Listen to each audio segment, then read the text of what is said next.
Hey everyone, welcome back to my YouTube channel. कोई lecture हम लोग आज नहीं पढ़ने वाले हैं, ना ही कोई टॉपिक डील करने वाले हैं। आज हम लोग बात करने वाले हैं कि आप मैथ्स में कैसे स्कोर कर पाएंगे। 90 plus score, minimum 90 plus score आप कैसे कर पाएंगे। कुछ ट्रिक और कुछ बुक के बारे में आज हम लोग चर्चा करेंगे कि कौन से बुक को आपको पढ़ना है ताकि आप अच्छे स्कोर कर पाएंगे एग्जाम में। तो हम बात करेंगे सबसे पहले कि बुक्स आपको कौन कौन से फॉलो करने होंगे, है ना। चाहे आप 10th क्लास के बच्चे हो या फिर 12th क्लास के बच्चे हो, आपको जो बुक फॉलो करना है वो पहला बुक जो आपको लेना है वो आपको लेना है एनसीईआरटी। लेकिन एनसीईआरटी में आपको कौन सा बुक लेना है पता है? एग्जाम्पलर बुक को आपको उठाना है, क्योंकि जितने भी सवाल बोर्ड में अधिकतर सवाल देखे जाते हैं कि जो भी सवाल पूछा जाता है वो एनसीईआरटी एग्जाम्पलर से ही पूछा जाता है। इस बुक में एक चीज ये खासियत है कि जब ये बुक को बनाओगे ना तो उसमें सारे सवाल जो एनसीईआरटी का है वो उसमें देखने को मिल जाता है और उससे थोड़ा सा लेवल एडवांस करके एनसीईआरटी एग्जाम्पलर में डालता है। ठीक है, साथ ही साथ अगर आपके पास अगर समय बचता है तो आपको करना क्या है, सबसे पहले आपको क्या करना है कि जो आपका बोर्ड तरफ से जो आपका सैंपल पेपर आया है, आप जाकर के देख सकते हो साइट पे। अगर जो बच्चे डाउनलोड किए होंगे अच्छी बात है, जो नहीं किए जाकर के देख लेंगे। जो सैंपल पेपर आया हुआ है अभी फिलहाल जो है वो सेट 1 और सेट 2 दो सेट निकाला हुआ है। ये बात हम लोग कर रहे हैं सीबीएसई बोर्ड वाले का, चाहे वो 10 क्लास के बच्चे हो चाहे 12 क्लास के बच्चे हो। तो 2 सेट दिया हुआ है, अभी आप वहां पे जाकर के डाउनलोड कर सकते हैं और उस क्वेश्चन को बारीकी से आप देखो, पढ़ो और प्रैक्टिस करो। और उसमें जो भी दिक्कत होती है सबसे पहले ये चीज पता करो कि जो सवाल आपको दिए जा रहे हैं उसमें वो कौन से चैप्टर से ज्यादा है।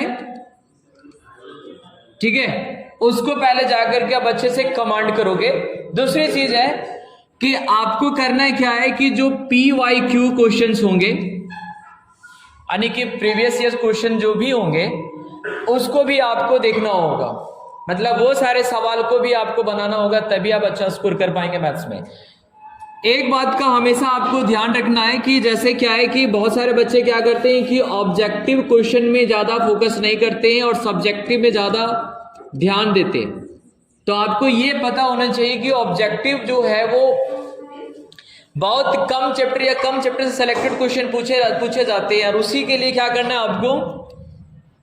आपको करना क्या है, जैसे मार्केट में जैसे बहुत सारे बुक जो है वो अवेलेबल है जिसमें केवल ऑब्जेक्टिव चैप्टर वाइज करके जो है वो ऑब्जेक्टिव क्वेश्चन दिए जाते हैं, है ना।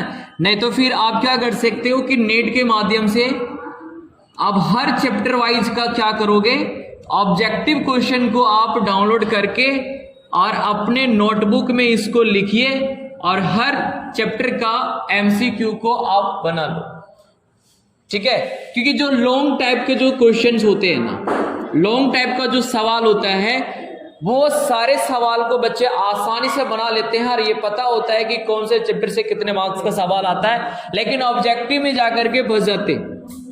इसलिए जितना ज्यादा आप सब्जेक्टिव में समय देते हैं उससे कुछ समय आपको ऑब्जेक्टिव सवाल को भी सॉल्व करने में देना है, क्योंकि जो एग्जाम में जो क्वेश्चंस आपके छूटते हैं ना वो ऑब्जेक्टिव में होते हैं और उसमें जो होता है वो मार्क्स भी कम आ जाता है।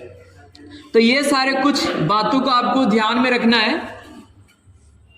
ठीक है, और इसके बाद अभी जैसे क्या है कि सीबीएसई वाले जो हैं वो अभी मात्र 2 ही सेट अभी निकाले हुए हैं और एग्जाम तक 2-3 सेट और निकाल देंगे, तो आपके लिए बेनिफिट होगा। ठीक है, जो बच्चे रेगुलरली जो पढ़े नहीं हैं, जैसे बहुत सारे ऐसे बच्चे हैं जो क्या करते हैं कि पूरे साल भर मस्ती करते हैं और लास्ट एग्जाम के टाइम में 2 महीना सोचते हैं कि पढ़ करके ज्यादा अच्छा स्कोर कर ले हम। ठीक है, तो थोड़ा सा तो उनके लिए प्रॉब्लम होगा, लेकिन उनके लिए सजेशन ये होगा कि अगर आप सारे सेट को बना लेते हैं, जितना भी प्रैक्टिस सेट निकलता है आपका वो सारे सेट को अगर आप बना लेते हो तो एश्योर है कि आप अच्छे नंबर से पास हो जाएंगे। दिमाग पे प्रेशर नहीं डालना है कि बहुत बड़े बड़े सवाल आते हैं या हार्ड सवाल आते हैं तो टफ क्वेश्चंस को हम बनाएंगे। एकदम क्वेश्चन जो होता है वो इजी टू मॉडरेट होता है, कोई टफ सवाल नहीं पूछे जाते हैं ज्यादा। तो ज्यादातर आपको फोकस करना है इजी टू मॉडरेट क्वेश्चंस को, ठीक है, ये चीज आप ध्यान में रखोगे। ज्यादा हाई लेवल का भी सवाल आपको नहीं बनाना अभी एग्जाम के टाइम में, बस ज्यादा फोकस करना है कि किस तरीके से एग्जाम में क्वेश्चन पूछे जाते हैं, बस उसी पे ज्यादा फोकस करना है। और पर डे ये टारगेट बना करके आप चलो कि पर डे कम से कम हमें 20 से 30 क्वेश्चन का प्रैक्टिस करना, 20 से लेकर के 30 क्वेश्चन आपको पर डे प्रैक्टिस करना मैथ्स में, तभी आपका स्कोर अच्छा हो पाएगा और आपका मैथ स्ट्रांग हो पाएगा, ठीक है। जैसे क्या है कि अब जैसे दिसंबर आने वाला है तो दिसंबर में लगभग बच्चे का सिलेबस जो होते हैं वो कंप्लीट हो जाते हैं। तो हमें क्या करना है कि जो समय बचता है, जैसा कि आपको पता है कि आपका जो एग्जाम है वो फरवरी के 2nd या 3rd वीक से स्टार्ट हो जाएगा, ठीक है। तो आपके पास जो है वो ज्यादा समय बचे नहीं है।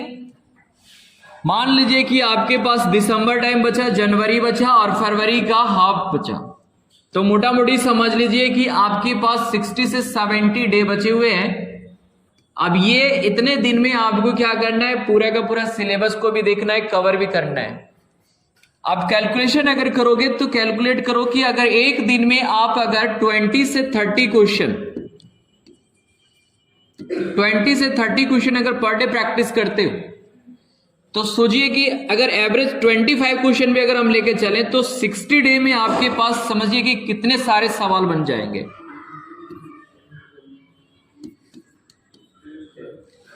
कितने सारे सवाल हो जाएंगे, 1500 क्वेश्चन प्रैक्टिस कर चुके होंगे। तो जरा सोचिए यार, आपके एग्जाम में ज्यादा से ज्यादा आपके पास सवाल कितने पूछे जाएंगे, ज्यादा ज्यादा 40 या 45 क्वेश्चन, ठीक है।